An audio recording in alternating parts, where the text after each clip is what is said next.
Movie की starting में हमें स्लीप पैरालिसिस के बारे में बताया जाता है, जिसमें हम नींद से तो उठ जाते हैं पर कुछ समय के लिए हम अपनी बॉडी पर से कंट्रोल खो देते हैं और ऐसा कई लोगों के साथ कभी कभी होता है। फिर हम एक कपल मोना और रॉबी को देखते हैं जिन्होंने अभी अभी एक अपार्टमेंट खरीदा है जो कि काफ़ी पुराना और गंदा था, पर इतना बड़ा अपार्टमेंट उन्हें काफ़ी सस्ते में मिल गया था।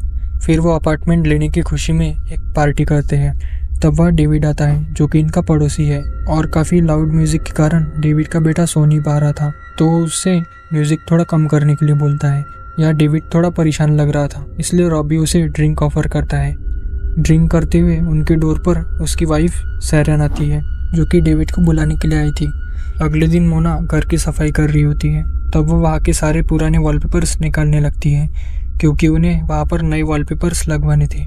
रॉबी एक बेबी चाहता था पर मोना इसके लिए अभी तैयार नहीं थी। उसी रात को मोना को किसी आदमी की ब्लैक शैडो दिखती है जो कि उस पर अटैक करती है, लेकिन ये बस मोना का एक सपना था, यानी कि नाइटमेयर। अगले दिन डेविड और सैरन के घर पे पुलिस आती है और उन्हें ले जाती है और उनके साथ एक आदमी भी था जो मोना को घूरे जा रहा था। उसी रात मोना नोटिस करती है कि रॉबी बेड पर नहीं है और मोना उसे ढूंढने लगती है। उसे रॉबी अपने सामने आता दिखता है और वो अजीब हरकतें करने लगती है। दरअसल मोना सपने में इंटीमेट हो रही होती है और रियल में भी वो वैसी हरकतें कर रही होती है। जहाँ ऐसी हरकतें करते हुए रॉबी उसे रियल में देख लेता है। रॉबी मोना को होश में लाता है और उसे बाकी दिनों की स्लीप वॉकिंग की वीडियोस दिखाता है जो कि उसने जब मोना स्लीप वॉक कर रही थी तब उसने रिकॉर्ड की थी। अगले दिन मोना वही वॉलपेपर्स स्क्रैच करने लगती है, तब वह उसे उन वॉलपेपर्स के पीछे एक सीक्रेट डोर मिलता है जो कि सीधा डेविड और सैरन के बेबी के रूम में जा रहा था। वो अंदर जाती है, वहाँ उसे सैरन बैठी हुई दिखती है जो कि अपने बेबी को फेंककर मोना को मारने की कोशिश करती है, लेकिन ये भी मोना का एक नाइटमेयर था। फिर मोना की फ्रेंड उसे योगा सेशन के लिए लेके जाती है जहाँ उसे सैरन अपने बेबी के साथ दिखाई देती है, लेकिन ये बस उसका एक वहम था। फिर उसी शाम मोना के घर में सैरन आती है जो कि उसे एक स्लीप पैरालिसिस के लेक्चर में लेके जाती है जहाँ उसे स्लीप वॉकिंग वाले डीमन के बारे में पता चलता है कि कैसे वो सोते हुए लोगों को अपना शिकार बनाता है। वहीं पर मोना की आंख लग जाती है और वो अपने सपने में एक इविल बेबी को ग्रो होता हुआ देखती है। फिर सेशन खत्म होने पर वो वहाँ से चली जाती है। अगले दिन मोना सैरन के घर जाती है। सैरन मोना को उसके एज वगैरह पूछती है और वो और भी कुछ अजीब बातें करती है। फिर मोना सैरन को उसका बेबी दिखाने के लिए बोलती है, पर सैरन बहाना लगाकर उसे टालने लगती है और उसे बेबी नहीं दिखाती। तो मोना को उस पर थोड़ा शक होता है क्योंकि इनके बेबी को उन दोनों के अलावा किसी ने नहीं देखा था। फिर मोना वॉशरूम का बोलकर चुपके से बेबी के रूम में चली जाती है, पर वहाँ कुछ भी नहीं होता, पर उसके बेड पर खून लगा हुआ था। हो सकता है कि इन्होंने अपने बेबी को मार डाला। उसी रात को मोना अपने विंडो से देखती है कि डेविड इन पे नजर रखा हुआ है और यहाँ रॉबी उससे इंटीमेट होने लगता है, पर तभी मोना समझ जाती है कि ये रॉबी नहीं बल्कि डीमन है जो कि उसके सपने में आया है और ये मोना का सपना होता है। इस बात से मोना चिल्लाती है और रॉबी भी जाग जाता है, यानी कि मोना एक नाइटमेयर देख रही थी। अगली सुबह मोना का रिजल्ट पॉजिटिव आता है कि वो 6th वीक प्रेग्नेंट है, जबकि वो रॉबी के साथ इंटीमेट भी नहीं हुई और उसे शक होता है कि ये बेबी उसके सपने में आने वाले रॉबी का है, यानी कि उसी डीमन का। इसलिए मोना डिसाइड करती है कि वो इस बेबी को अबॉर्ट कर देगी। रास्ते में मोना सैरन और डेविड को फ्यूनरल से आता हुआ देखती है, जिसका मतलब उन्होंने एक्चुअल में अपने बेबी को खो दिया। घर पर मोना रॉबी को अपनी प्रेगनेंसी वाली बात नहीं बताती और उससे वो चुप कर ही अबॉर्शन करना चाहती है। अब ज़्यादा टेंशन के कारण घर पर मोना और रॉबी फिर से एक और पार्टी रखते हैं और पार्टी के दौरान मोना सैरन को विंडो से सुसाइड करता हुआ देखती है जो कि उसके लिए काफ़ी खौफनाक था।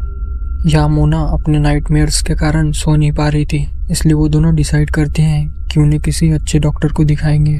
फिर वो डॉक्टर के पास जाती है और ये वही आदमी था जो डेविड और सैरन के घर के बाहर जाते हुए मोना को घूर रहा था।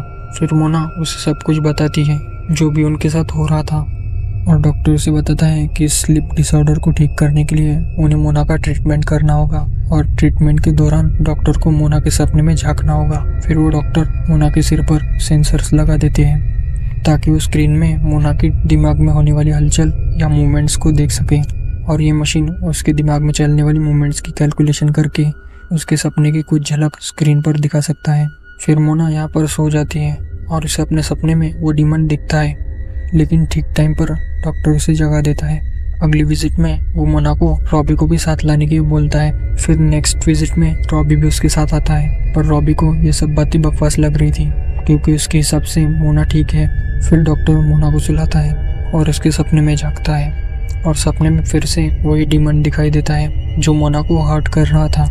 मोना नींद में ही हाथ पैर चलाने लगती है और वो डॉक्टर को भी हर्ट कर देती है। इधर रॉबी चुपके से वहाँ की एक फाइल चुरा लेता है जो कि सेरन की थी और उसकी भी ट्रीटमेंट यहीं पर चल रही थी और उसे भी सेम नाइटमेयर्स आ रहे थे। फिर डॉक्टर सेरन को बताता है कि उसके पीछे मारे नाम का एक डीमन पड़ा है जो कि सपने में लोगों को हर्ट करता है और इंटीमेट करने की कोशिश करता है ताकि वो अपने बेबी को इस दुनिया में ला सके।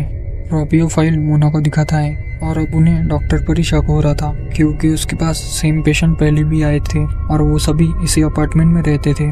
उसी रात उसे एक बेबी का नाइटमेयर आता है और वो नींद में ही बाथटब में अपनी जान लेने की कोशिश भी करती है, पर एंड टाइम पर रॉबी उसे बचा लेता है और वो उसे हॉस्पिटल लेके जाता है। यहाँ से जाते वक्त रॉबी उस डॉक्टर को मोना से दूर रहने के लिए बोलता है।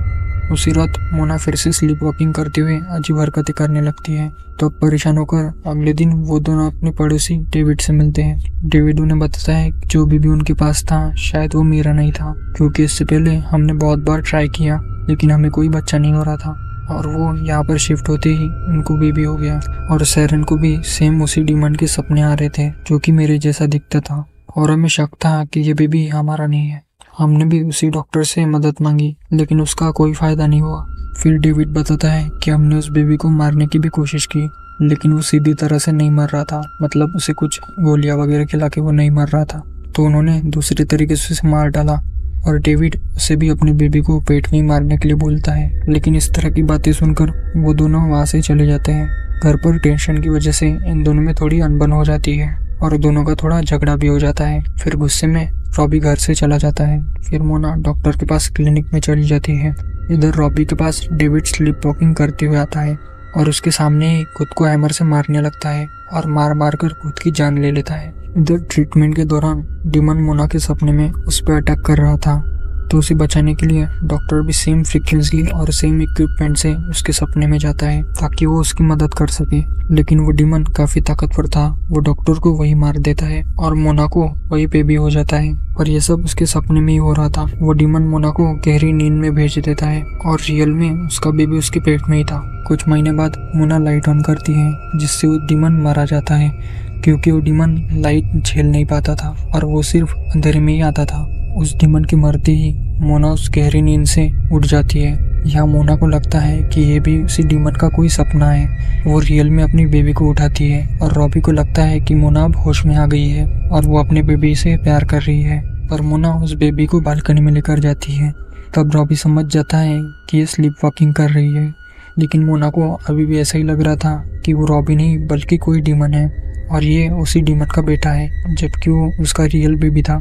और फिर वो उस बेबी को बालकनी से नीचे फेंक देती है और बस ये मूवी यहीं पर खत्म हो जाती है।